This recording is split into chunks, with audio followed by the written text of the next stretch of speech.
Radio 2M. Faites entrer l'invité. Avec Fethi El Aouni. Bonjour et bienvenue dans ce nouveau numéro de Faites entrer l'invité. Jeudi dernier, Sa Majesté le Roi a donné le coup d'envoi pour le lancement des travaux de la ligne à grande vitesse entre Knitra et Marrakech. Elle s'étendra, vous le savez, sur environ 430 km. Cette nouvelle ligne, grande vitesse, reliera les villes de Knitra, Rabat, Casablanca et Marrakech en desservant les aéroports de Rabat et Casablanca. L'information a fait la une de la presse nationale, mais aussi la presse internationale. C'est une nouvelle page qui s'écrit pour le transport national et l'ONCF avec une vision royale. Mon invité aujourd'hui pour nous parler de tout, il va tout nous dire et revenir sur les chiffres les plus importants, c'est le directeur général adjoint de l'ONCF, Mohamed Smouni. Bonjour. Bonjour. Merci d'avoir répondu à cette invitation. Je vous rappelle que ce Fait entrer l'invité, vous allez pouvoir le suivre en images et nous sommes venus à vous. Nous nous sommes installés dans la gare de Rabat-Agdal. On voit d'ailleurs les voyageurs derrière nous. Alors, cette ligne va nous changer la vie. Elle vise, vous diriez qu'elle vise en premier lieu le rapprochement des villes ?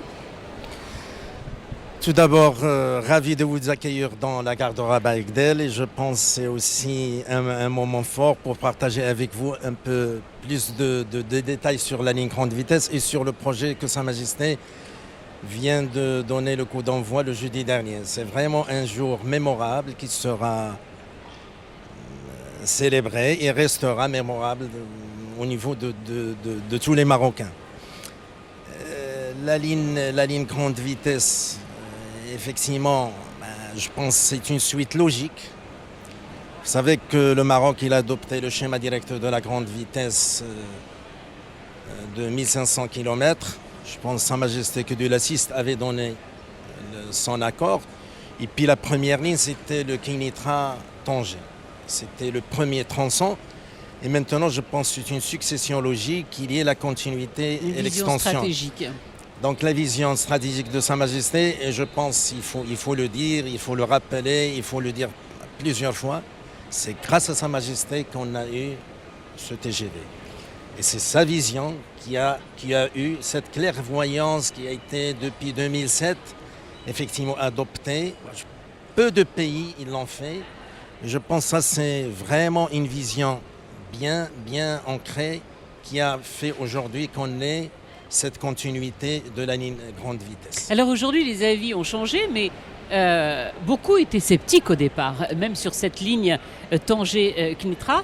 Mais le succès, parce que, voilà, disons clairement les choses, beaucoup disaient non, ça va être très élitiste. Le succès de Borak aujourd'hui, on a commencé la première année avec 3 100 000 voyageurs. Aujourd'hui, on est à 5,5 millions de passagers.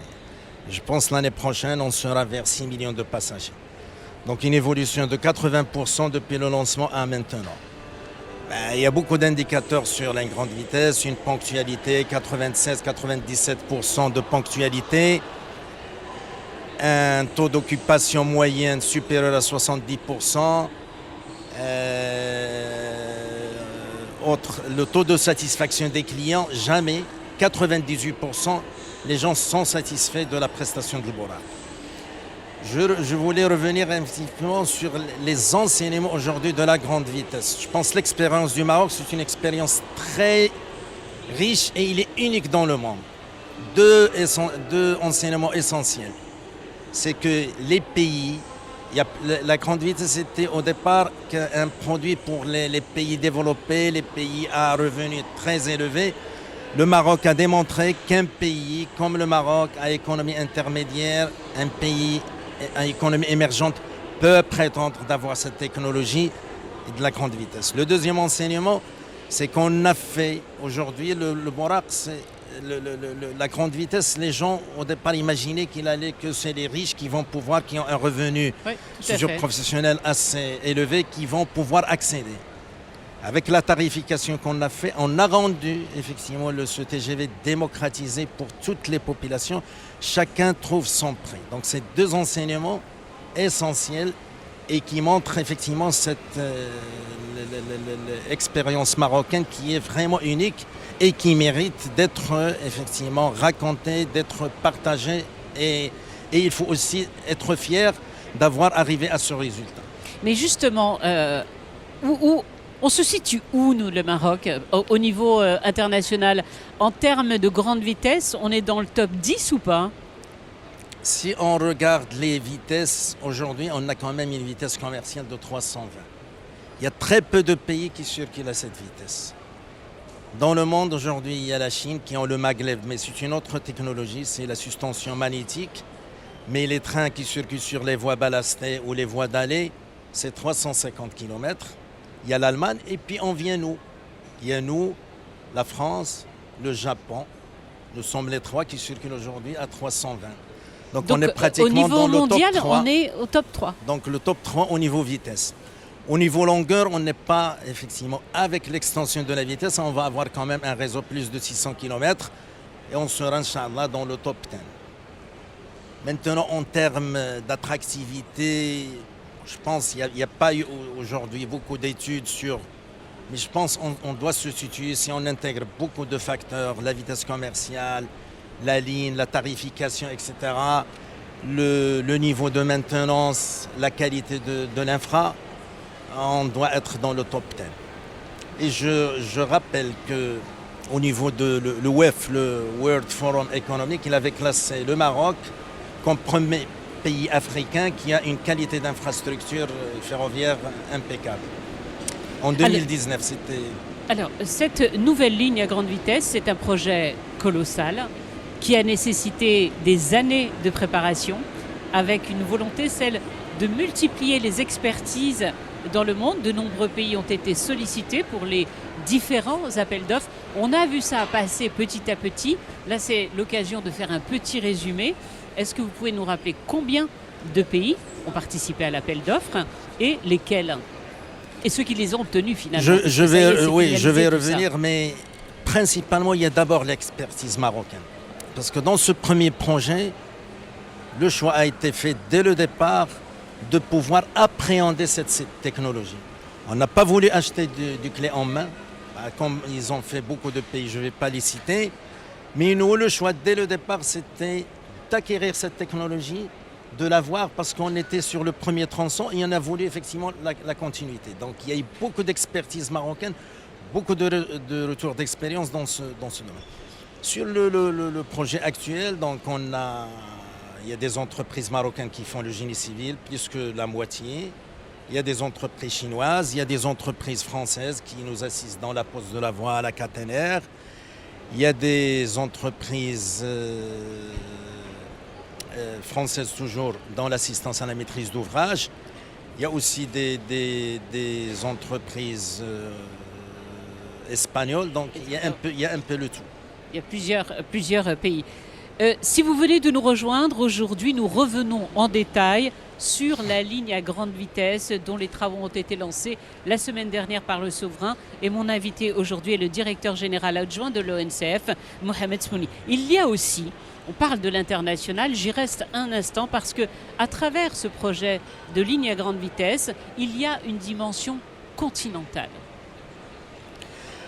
Vous savez, le Maroc préside au niveau de l'Union internationale des chemins de fer la région d'Afrique, en la personne de M. Khlia, qui est le directeur général. Et par la même occasion, le Maroc assure la vice-présidence de l'Union internationale des chemins de fer. Donc ça fait le premier mandat et le deuxième mandat.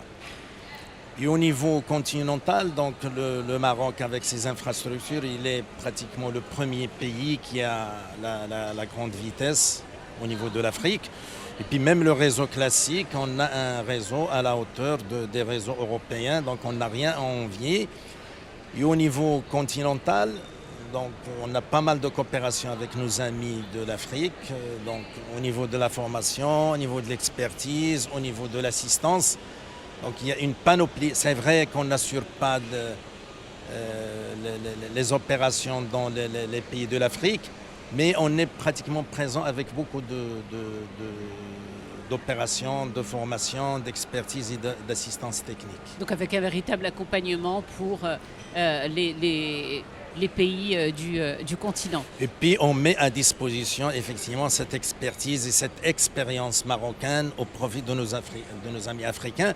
Et ça colle parfaitement avec aussi la vision de Sa Majesté sur la coopération Sud-Sud.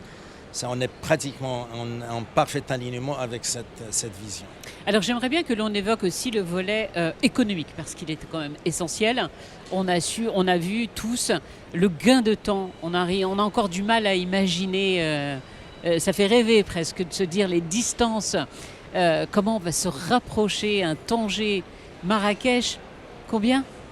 Un Tanger-Marrakech sera en 2h40. Actuellement, il est 7 heures. pratiquement... 7 heures, non? Non, actuellement, un Tanger-Casablanca 2h10, ajouté 2h30, donc ça fait à peu près 5 heures et quelques. Donc on va gagner 2 heures. On va gagner pratiquement la moitié du temps. Le volet, les retombées économiques, et puis il y a un volet très très intéressant qu'on n'a pas encore beaucoup évoqué, c'est la création d'emplois. Il y a la ligne à grande vitesse, on a parlé du tronçon, on a parlé du temps, mais en termes de création d'emplois. Vous savez, la création d'emplois, pendant les travaux, il y a de la création de l'emploi, c'est sûr, parce qu'on imagine à peu près quelque chose comme 500 000 emplois pendant les travaux, pendant ces 4 années qui nous séparent de la mise en service. Et pendant la période d'exploitation, il y a des emplois directs et indirects. Il y aurait quelque chose comme les emplois directs, c'est 2 000 à 3 000 emplois directs. Mais ce qui va être indirect, ça va être plus que ça. Parce que, comme vous savez, le train, c'est vraiment un outil d'aménagement du territoire. Et lorsqu'on dit aménagement du territoire, donc il va relier en peu de temps les villes et ça va créer autour des gares toute l'activité qu'on peut imaginer. Les gares vont aujourd'hui, comme c'est le cas de l'Egdel, la gare c'est le premier élément d'un noyau urbain. Après, tout se développe autour de l'immobilier, du service, de l'hôtellerie, etc. Donc ça c'est... En termes du secteur ferroviaire, est-ce que ça va totalement le transformer en termes de métier également, puisque à travers la digitalisation, ne serait-ce que ça, et je pense qu'il va y avoir un énorme bouleversement à ce niveau-là. La digitalisation aujourd'hui, c'est devenu une nécessité. On n'a pas le choix que d'y aller. Et nous, ce qui est attendu, c'est effectivement plus de digitalisation pour les services. Aujourd'hui, ce qui est attendu à la mise en service, c'est beaucoup de services digitalisés au profit des clients, au profit des citoyens. Et c'est ce qui est attendu. Toute la technologie, etc., c'est très bien, mais il faut offrir des services à la hauteur des citoyens qui collent avec cette digitalisation. Ça veut dire que toute la plateforme de l'ONCF va changer ? Bien sûr, aujourd'hui, lorsqu'on regarde le e-commerce sur le TGV, on est pratiquement 40% des billets sont par la plateforme, par le e-commerce. Et les services, il y a une première partie des services, mais ça va s'accélérer, Une petite note, aujourd'hui, on ne peut pas encore choisir son siège. C'est en train ça va venir, j'espère. Non, ça va venir rapidement. On vient de mettre l'application mobile en service avec un certain nombre et c'est une application qui évolue. Aujourd'hui, elle est la deuxième au niveau des applications, le voyage au niveau du Maroc. Donc, il y a une mise à jour qui est faite. Ça va arriver très Ça va rapidement. arriver bientôt. Ça, c'est la bonne nouvelle là que vous me Il y a beaucoup de choses qui vont dans l'application. Il faut adapter. Quand vous dites ça, ça va arriver, c'est ça, quoi? C'est dans un mois? C'est dans 2 mois? C'est d'ici Dans un l'été? mois, 2 mois. Dans un D'accord, mois, 2 mois. avant l'été, donc avant la période estivale. Parce que c'est ça l'agilité qui est attendue, c'est qu'il faut aller dans l'accompagnement et dans l'amélioration continue et la progression continue. Ça veut dire que vous êtes tous ces métiers et nouveaux métiers dont on parle, ça veut dire que vous consacrez beaucoup de temps et peut-être un budget aussi important qui suit pour la formation. L'information, c'est le nerf de la guerre. C'est le nerf de la guerre. Et effectivement, aujourd'hui, il faut traquer l'information et la traiter et la donner en temps réel aux clients. Ça, c'est la difficulté. Ça, c'est le calvaire de tous les transporteurs dans le monde. Si vous allez faire un peu le tour du monde, c'est la bête noire de tous les transporteurs aujourd'hui, la gestion de l'information et la rapidité. Et ça, on a beaucoup de choses à faire, on a beaucoup de chemins. Je pense qu'on a pas mal de choses, mais il va falloir effectivement aller davantage. L'autre volet important dans le cadre des orientations stratégiques du Royaume, sous l'impulsion de Sa Majesté le Roi, c'est le développement durable et une réduction de l'empreinte carbone. Qu'est-ce qui est fait à ce niveau-là ? Notre ADN dans le ferroviaire surtout, nous sommes dans le bain de la mobilité durable. Parce que nos trains, pratiquement, ils circulent à l'énergie électrique, à l'exception de la ligne Fès-Oujda. Mais tous nos trains circulent à l'énergie électrique. Et nous, on a fait un peu plus que ça. Donc aujourd'hui, nos trains circulent à l'énergie verte, à l'éolienne. Il y a 90% de nos trains aujourd'hui circulent à l'énergie verte. Et 100% des trains, le Bouraq, circulent à l'énergie verte, l'éolienne, depuis 2022-23. Pratiquement 2023, on a été tous les trains, le Bouraq. Donc, effectivement, aller vers les trains et le développement de la grande vitesse, ça va dans le sens, effectivement, d'une mobilité bas carbone, d'une mobilité qui respecte l'environnement et moins de gaz à effet de serre. Ça va de soi. Ça va de pair. La question que tous les Marocains se posent, vous me voyez venir, c'est, on nous parle d'un projet sur 10 ans. Quand cette ligne, Kenitra-Marrakech, sera lancée? Parce que nous avons un deadline quand même qui est 2030. Là, je pense que les échéances aujourd'hui sont fixées. Il faut être à la hauteur des échéances que le Maroc a pris comme engagement, effectivement, l'organisation de la Coupe du Monde. C'est 2030. Nous, on prévoit de mettre en service la ligne vers 2029 pour pouvoir respecter l'échéance. C'est dans 4 ans seulement? C'est dans 4 ans, 5 ans. Donc ça veut dire que vous avez déjà débuté? On a fait beaucoup d'anticipation. Il y a eu beaucoup d'anticipation, les études, parce qu'on a commencé il y a 2 ans. On a anticipé sur toute la productivité, sur les approvisionnements, la partie foncière. Il y a eu beaucoup d'anticipation. Il y a eu beaucoup de capitalisation sur tout ce qu'on a fait. On a pris beaucoup de leçons. On a mis tout ça en évidence. Deuxième chose, il y a eu beaucoup d'anticipation sur le foncier, sur les approvisionnements, sur les études, sur le développement autour. Et puis, pratiquement aujourd'hui, tout avec le lancement qu'a fait Sa Majesté le jeudi dernier, la machine est en place. Donc pratiquement tous les marchés sont en place. Le travail commence. Ça commence par quoi? Par le rail? Ça commence par le tracé? Non, ça commence. Les études, vitesse, ça y est.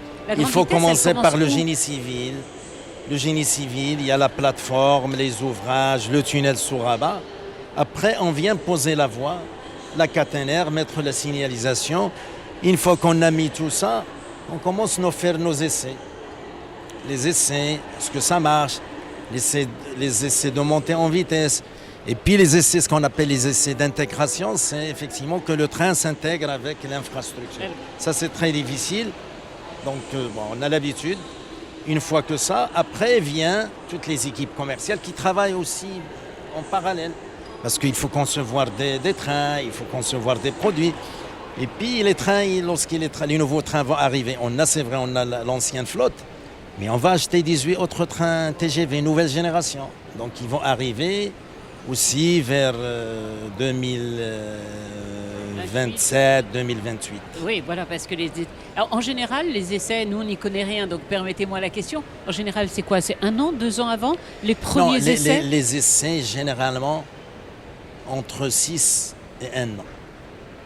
Et les essais, parce que on essaie de tester pratiquement le maximum. On essaie de faire dérouler beaucoup de scénarios.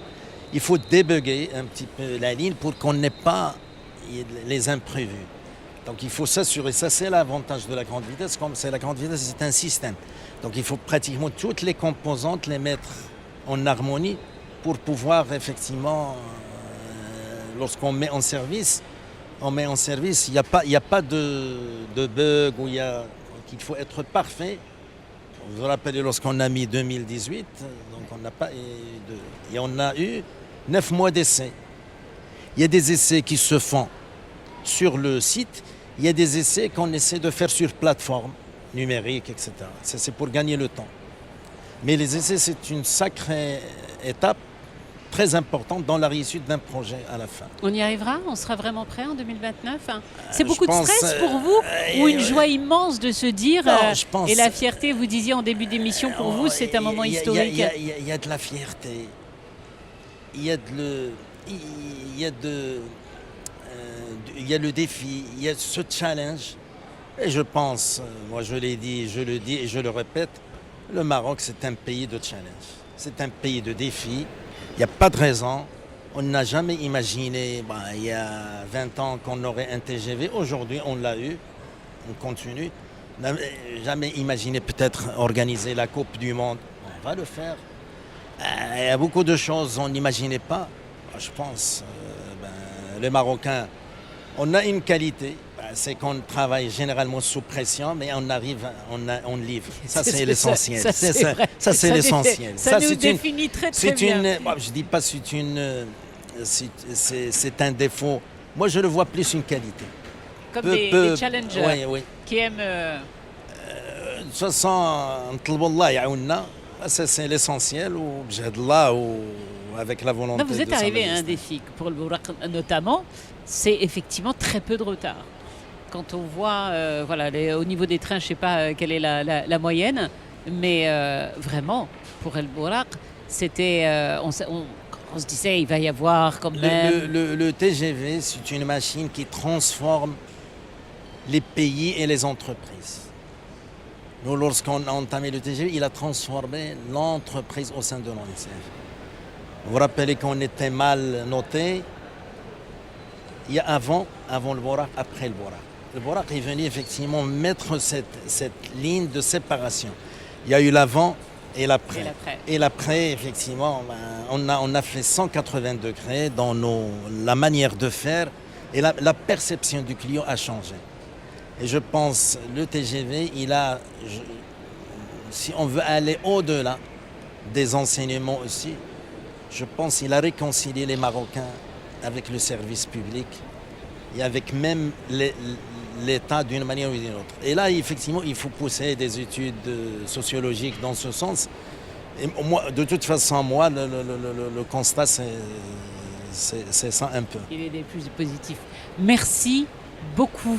Merci à vous également de nous avoir suivis. Je vous rappelle encore une fois, cette émission, vous pourrez la retrouver en images de cet après-midi. Merci de nous avoir accueillis au niveau de la gare. Qu'est-ce qu'on peut vous souhaiter? C'est moi qui vous remercie. Souhaitez-nous beaucoup de courage et beaucoup de réussite dans laquelle on n'en doute pas. On se dit au revoir et puis on se dit rendez-vous lundi prochain.